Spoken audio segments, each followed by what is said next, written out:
Lil Durk had just given King Von his insane final warning before he died. For somebody one day, you better look every day, because as soon as you stop looking for him, somebody gonna find you up. But Von's final warning to Durk seems to have gone entirely unheeded. Furthermore, some people think that Durk is presently behind bars because of this. I can assure you that the internet researched this and came up with a solution. Let me provide a game to you. Brotherhood was the reason for the warning. Listen, family, King Von said, "Be careful who you call your homie," and Durk heard it. Grin. He was not just randomly spitting bars when he asked, "Who do you call your body?" The real gospel of the streets was this: "Can you feel me?" Van was trying to physically save his brother's life with these remarks.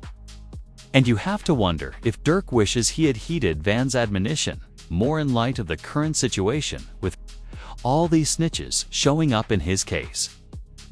To understand why this warning comes in such a distinct way, you need to go back and examine what made Van and Durk's brotherhood so special. These two were more than just label mates or casual pals. They were like twin flames in the drill scene because of a connection that most of you wouldn't understand. When questioned in an interview whether he and Lil Durk were biologically related, Von made it clear. My brother.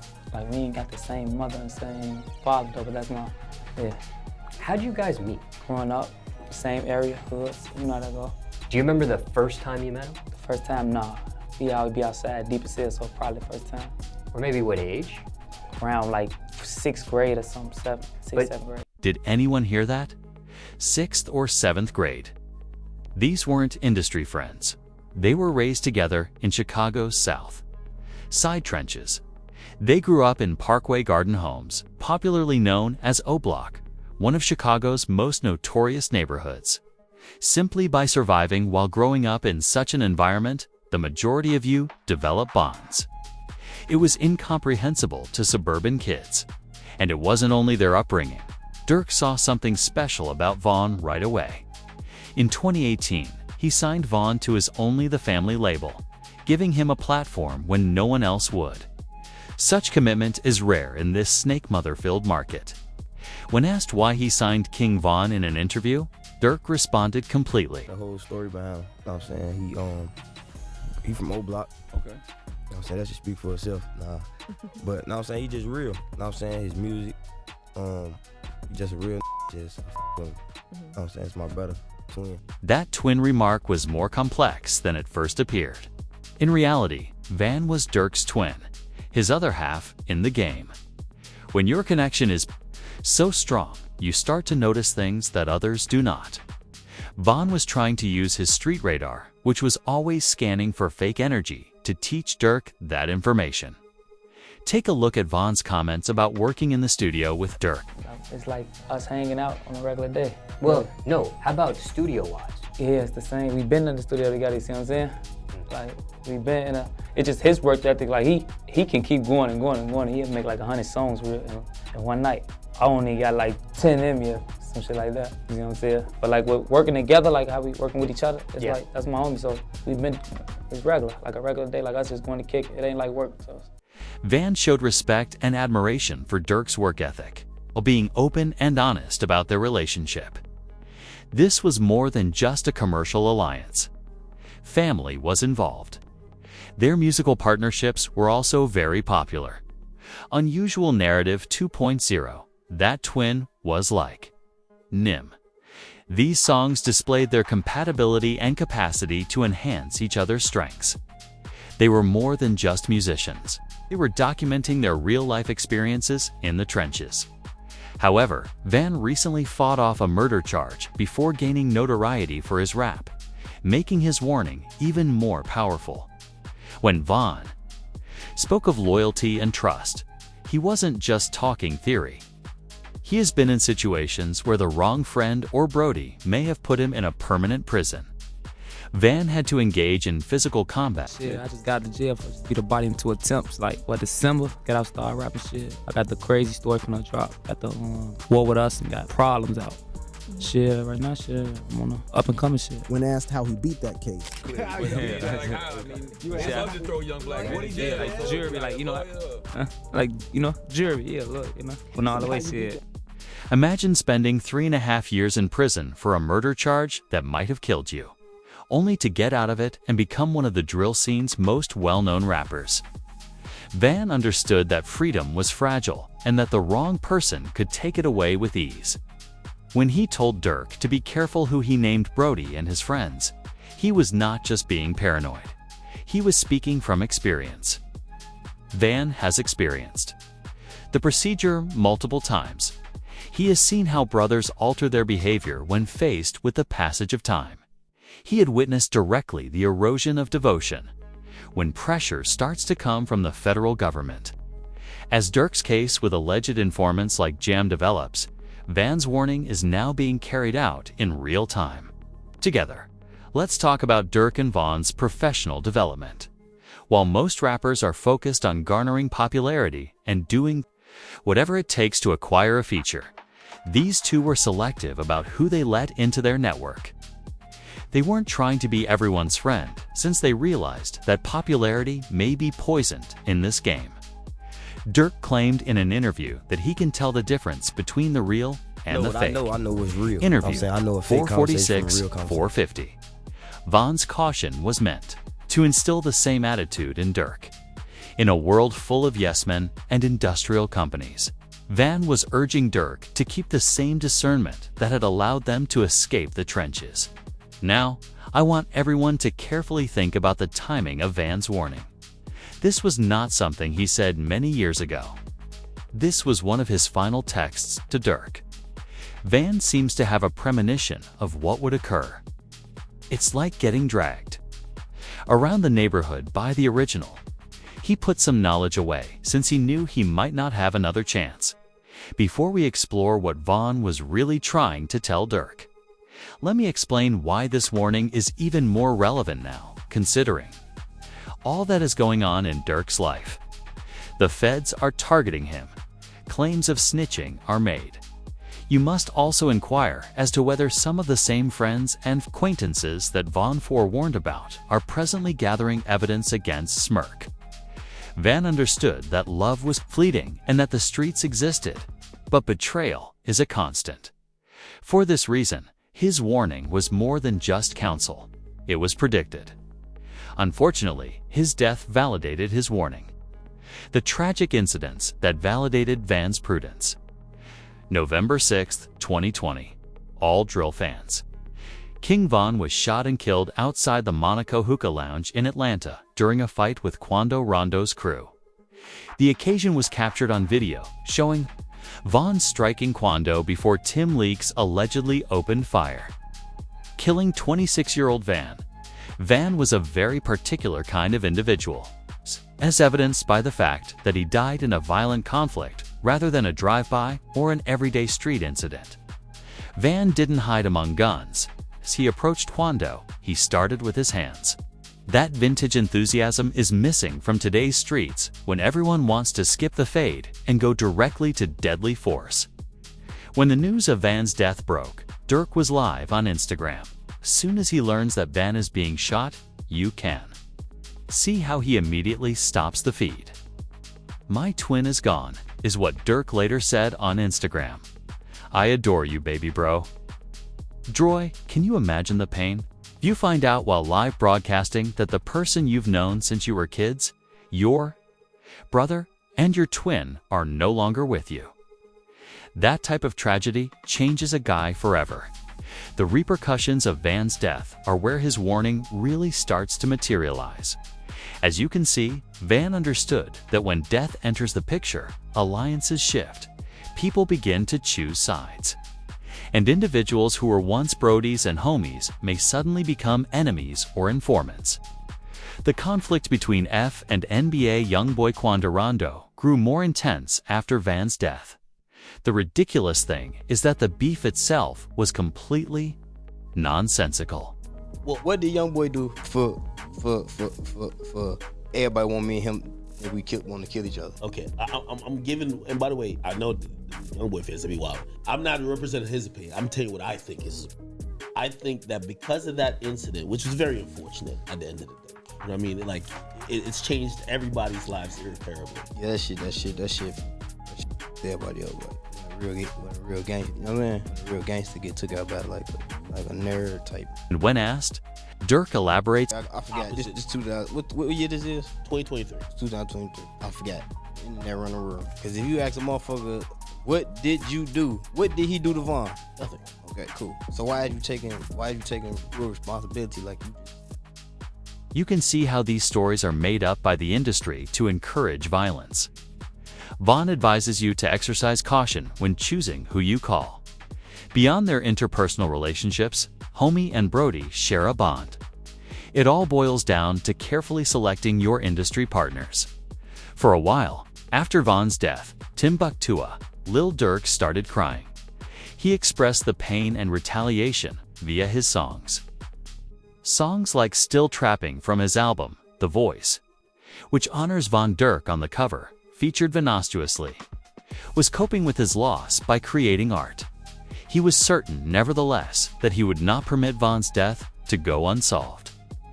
Then, in August 2022, something happened that seemed to directly contribute to Van's death. Wando Rondo and his relative Savalu Pab Robinson were the targets of a shooting at a gas station close to the Beverly Center in Los Angeles. Wando survived, but Lou Pab was killed. At the time, nobody was actually making the links in the public. Most of them thought it was a dangerous drug agreement between a small group of Armenians or Persians. WAC 100 claims that Brick Baby and Flaco's internet statement in February 2023. I guess they can't say F didn't slide for King Von anymore. Was essentially an accusation that the shooting was retaliation for Van's passing. Von's warning really starts to come home to him after Lil Durk was arrested in October 2024 near Miami International Airport on federal charges of conspiracy to commit murder for cash. The feds claim that Durk hired 5 affiliates to go after Quando Rondo. In retaliation, the murder of Lou Pab. 5 additional members were also charged. So this is what the feds are coming with, right? They're saying they have 230 gigabytes and about 20,000 pages of evidence against Durk and his co-defendants, and they're saying that it includes audio and video recordings and witness statements. Okay. Now, it says the government is in process of producing discovery to the defense. 230 gigabytes of data and 20,000 pages of research. That wasn't something they came up with overnight. It's possible that those close to Durk have been collaborating with the authorities for a long time because it takes years to build a case. The accusations of internal snitching are the most disgusting part of the whole scenario. There has been much speculation that a member named F-Jam has been working with the federal authorities. According to WAC 100, He put everyone in the jam. Did 12 years. 12 got years. out, interviewed, said he kept it real, brought him cars, gave him 50,000. Right. This. Made mention that ain't no smut on his name. He ain't never been a rat. Caught a gun case, but eventually he fled. Yep. He got put in the jam, and now WAC 100 TF Jam did 12 years for attempted murder back, I guess around 2010. He got out in 2022, right around the same time of the Quando situation. And he allegedly had been wearing a wire for the last 2 years. Reports state that between 2022 and 2024, this individual, Jam, wore a wire to record conversations with Durk and other members. If it were true, that would be the ultimate betrayal. Durk was being warned about by Von. Who you call your buddy should be carefully chosen. You should be careful who you call your body. Smile. You can't get more prophetic than that. The identity of the accused co-conspirator for who was dropping Quando's locations is also a subject of speculation. Some believe this to be Brick Baby, because of his ties to Roland's 60s Crips. The gang Quando Rondo was a part of before allegedly abandoning his flag after the shooting. All of these betrayals and alleged snitching support Van's warning to an almost terrifying degree. Vaughn had the ability to foresee the future and knew who would break under pressure. He was trying to play one last game with Durk before he died. The misery of the scenario is only heightened by the fact that Durk is incarcerated at the moment and may remain there for the remainder of his life.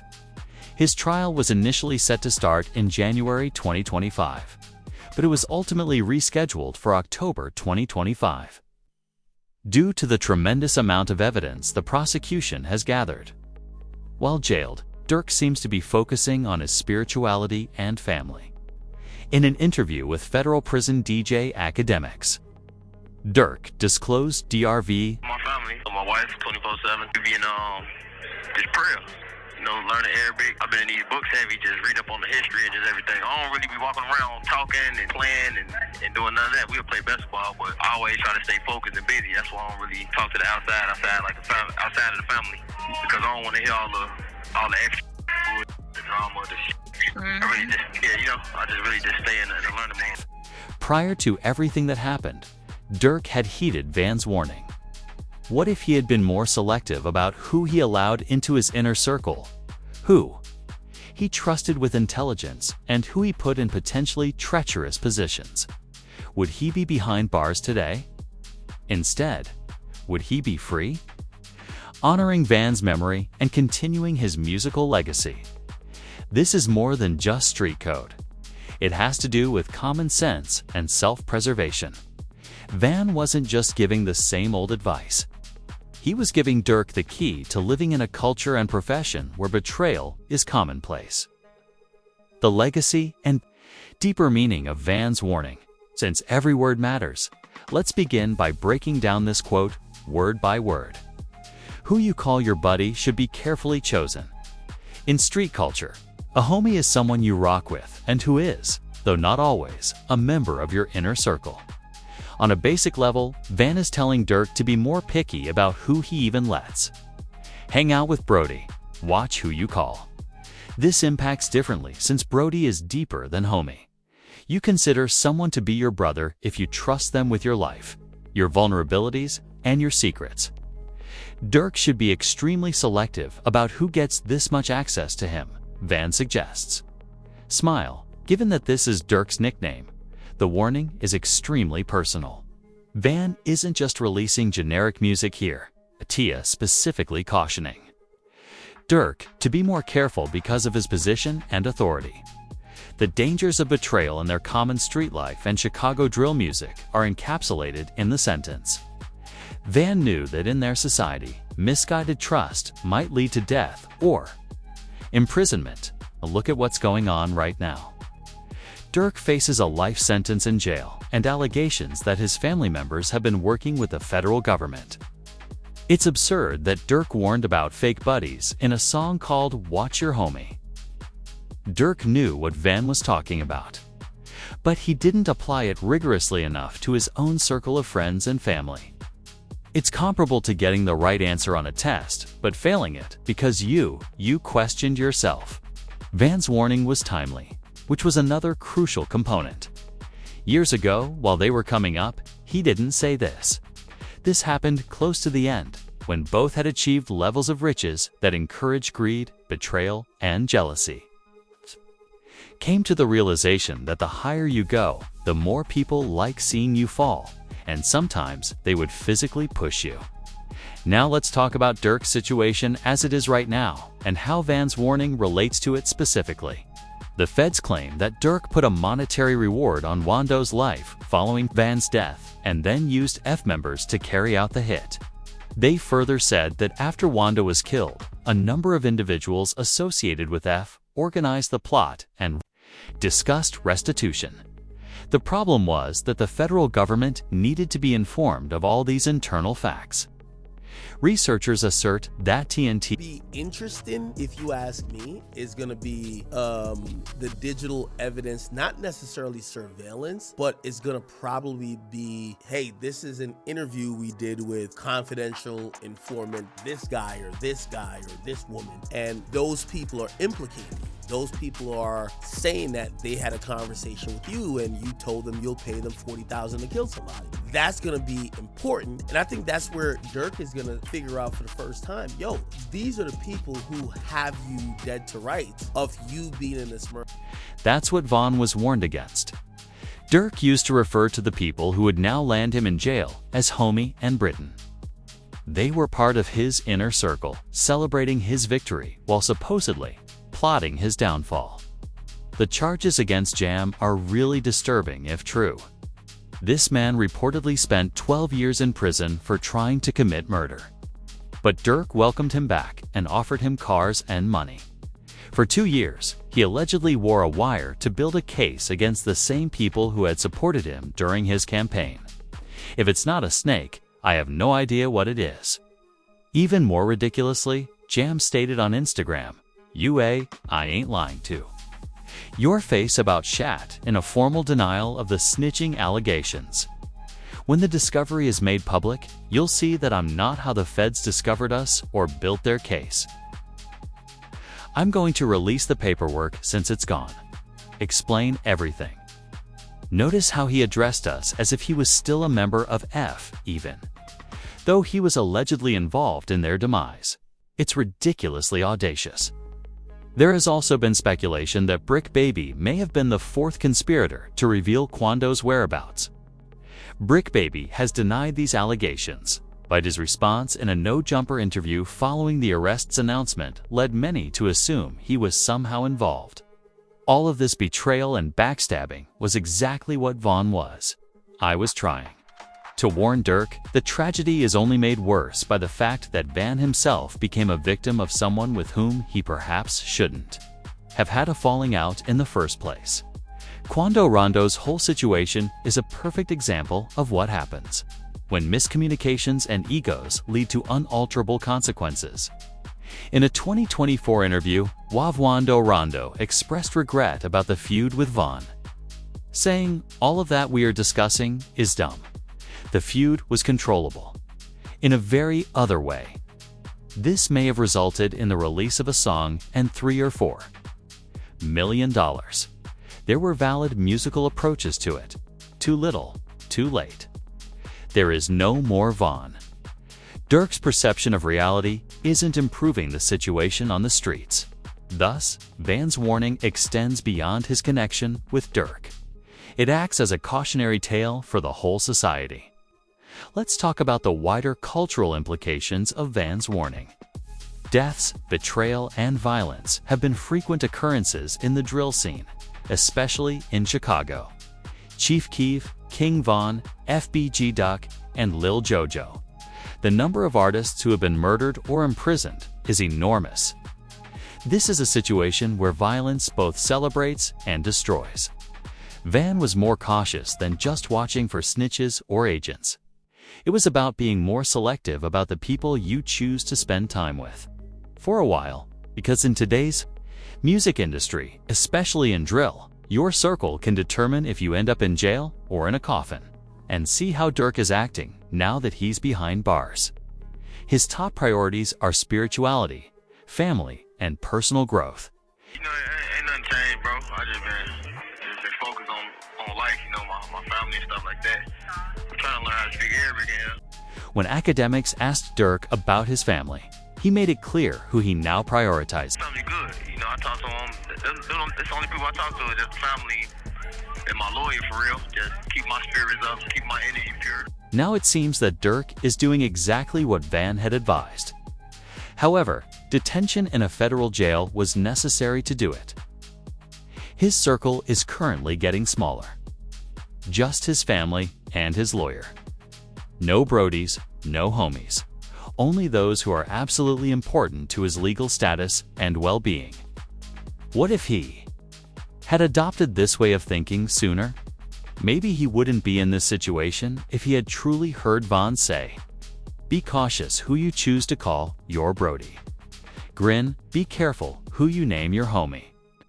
Van's warning should serve as a reminder.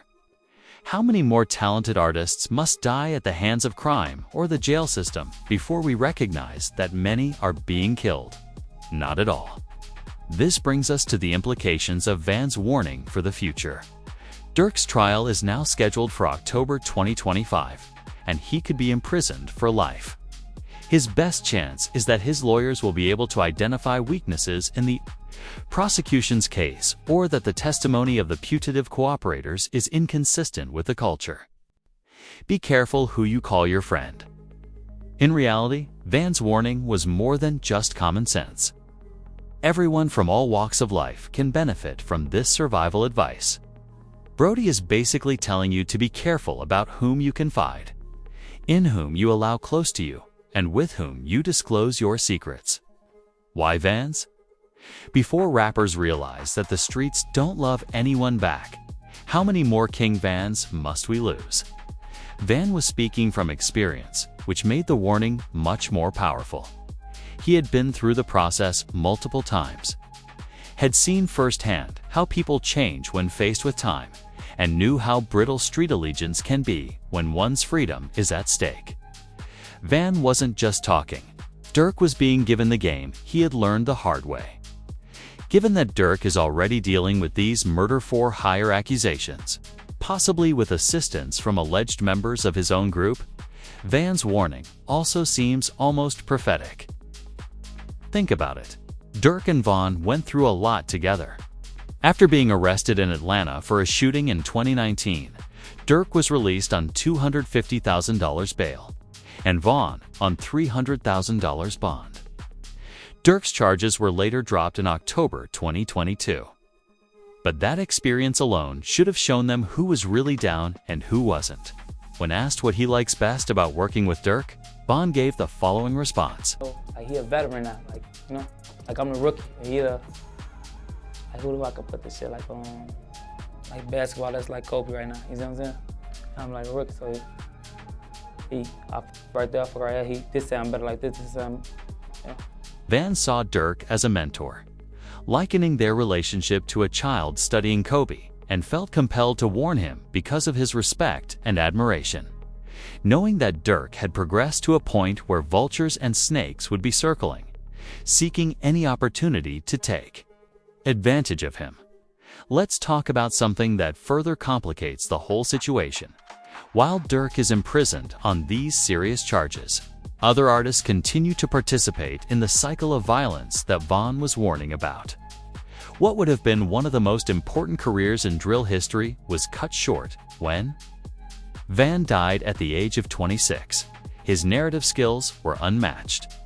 And if he had been given the opportunity, his genuine perspective on Chicago street life could have developed further. Real-world violence, diss recordings, and beef still plague the drill culture. It seems like no one took Van's warning or death seriously, and artists continue to call everyone homie and Brody without figuring out who is truly deserving of such openness and confidence.